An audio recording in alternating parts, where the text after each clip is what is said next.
তারেক রহমান দীর্ঘদিন চিকিৎসার কারণে উনি লন্ডনে ছিলেন। সেখান থেকে আমাদেরকে নেতৃত্ব দিয়েছেন।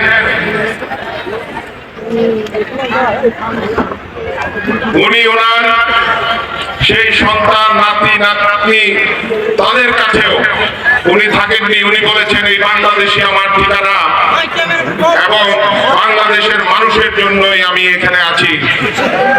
ওনার উপর অন্যায় অত্যাচার হয়েছে, ওনাকে মিথ্যা মামলা দেওয়া হয়েছে, নির্জন কারাগারে বন্দী রাখা হয়েছে। আপনাদের মনে আছে যে মিথ্যা মামলা দিয়ে যে কারাগারে বন্দী রাখা হয়েছিল সেই কারাগারটি ছিল পরিত্যক্ত। ওই কারাগারে কোনো বন্দী থাকতো না। সেই ঢাকার পুরাতন কেন্দ্রীয় কারাগার, সেখান থেকে ততদিনে বন্দী সরিয়ে নতুন কেন্দ্রীয় কারাগার যেটা কেরানীগঞ্জে হয়েছে সেখানে নিয়ে যাওয়া হয়েছে। কিন্তু উনাকে একা একজন সাবেক প্রধানমন্ত্রী, একজন মহিলা, তাকে সেই পুরাতন পরিত্যক্ত কারাগার যেখানে কোনো বন্দীকে রাখা হয় নাই সেখানে তাকে রেখে দেওয়া হয়েছিল। মনে আছে আপনাদের সেই কথা? এই শেখ হাসিনা তার অসুস্থতা নিয়ে তুচ্ছ তাচ্ছিল্য করত, হাসি ঠাট্টা করত। মনে আছে সেই কথা? সে কি বলেছিল? 2 দিন পরে পরে বলে মরে যাচ্ছে মরে যাচ্ছে, বয়স তো হয়ে গেছে 80-র উপরে, তো মরতে তো দেখি না। বলেছিল কিনা? তাকে পদ্মা সেতু থেকে ফেলে দেওয়ারও হুমকি দেওয়া হয়েছিল। কিন্তু তারপর আমাদের নেত্রী সেই শেখ হাসিনার বিরুদ্ধে মুখ থেকে একটা টুর শব্দ পর্যন্ত করেন নাই। করেছেন? এই হলো গিয়ে শিক্ষা, এই হলো গিয়ে আমাদের নেত্রী।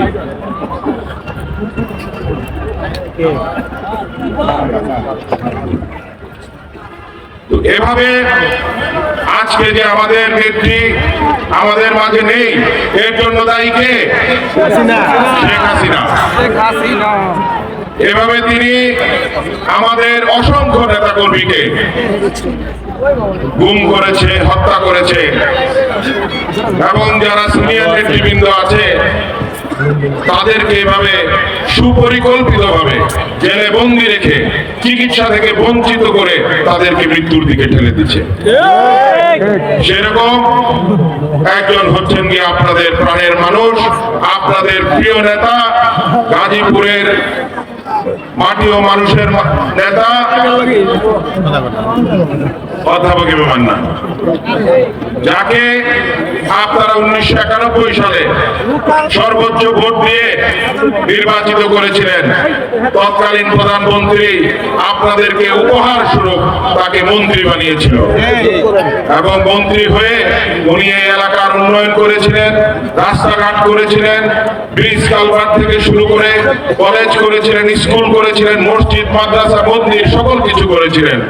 আজকে সেই মোবাইল কলেজ, মহিলা কলেজ, কোনাবাড়ি কলেজ উনারই করা। গত 18 বছরে তো নতুন কোন কলেজ হতে দেখলাম না। হয়েছে নতুন কোন কলেজ? 18 বছর কি করছে? উন্নয়ন হয়েছে কোনো? আবার তাকে আপনারা সর্বোচ্চ ভোট দিয়ে মেয়র বানিয়েছিলেন, কিন্তু দুঃখের বিষয় তখন আওয়ামী লীগ সরকার ক্ষমতায়। তাকে আবারও মিথ্যা মামলা দিয়ে কারাবন্দী করে রাখছে। আপনারা মনে নাই? দেখছেন না? যখনই তার জামিন হইতো তো ওই দিনই আবার আরেকটা নতুন করে মামলা দিত। এভাবে একের পর এক 35টি মামলা দিয়ে তাকে কারাবন্দী করে আপনাদেরকে উন্নয়ন থেকে বঞ্চিত করেছে, আর তাকে চিকিৎসা থেকে বঞ্চিত করে মৃত্যুর দিকে ঠেলে দিয়েছে। বন্ধুগণ, আজকে উনি নেই আমাদের মাঝে। আমরা অনেককে এভাবে হারিয়েছি। এই 20 বছর পরে, 18 বছর পরে সুযোগ এসেছে আপনাদের সেই আপনাদের উপর হওয়া, আমাদের উপর হওয়া সেই অত্যাচার নির্যাতনের প্রতিশোধ নেওয়ার। কিন্তু প্রতিশোধ আমরা কিভাবে নেব? আওয়ামী লীগ যেটা করছে আমরা সেটা করব? আওয়ামী লীগ অন্যায় করেছে সেগুলো আমরা করব? আমি তো বলবো যে আওয়ামী লীগের যদি কেউ নিরাপরাধ থেকে থাকে তাকে আপনারা সুরক্ষা দিবেন।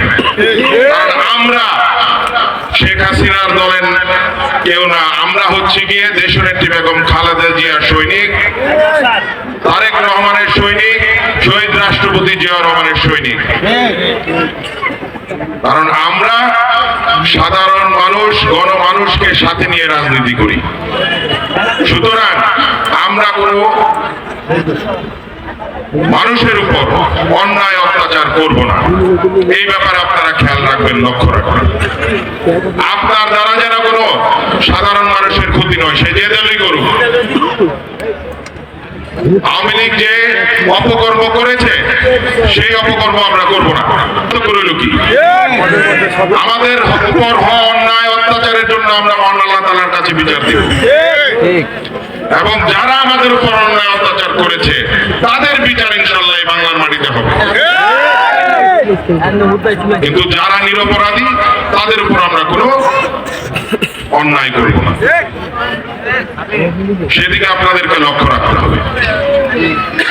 কারণ আমাদের নেত্রী, দেশনেত্রী বেগম খালেদা জিয়া কোন নিরপরাধের উপর কখনো অন্যায় করেন নাই, এবং উনি সকল দলমত সকলকে উনি ভালোবেসেছেন। এজন্যই উনি বাংলাদেশের অভিভাবক হয়ে উঠেছিলেন,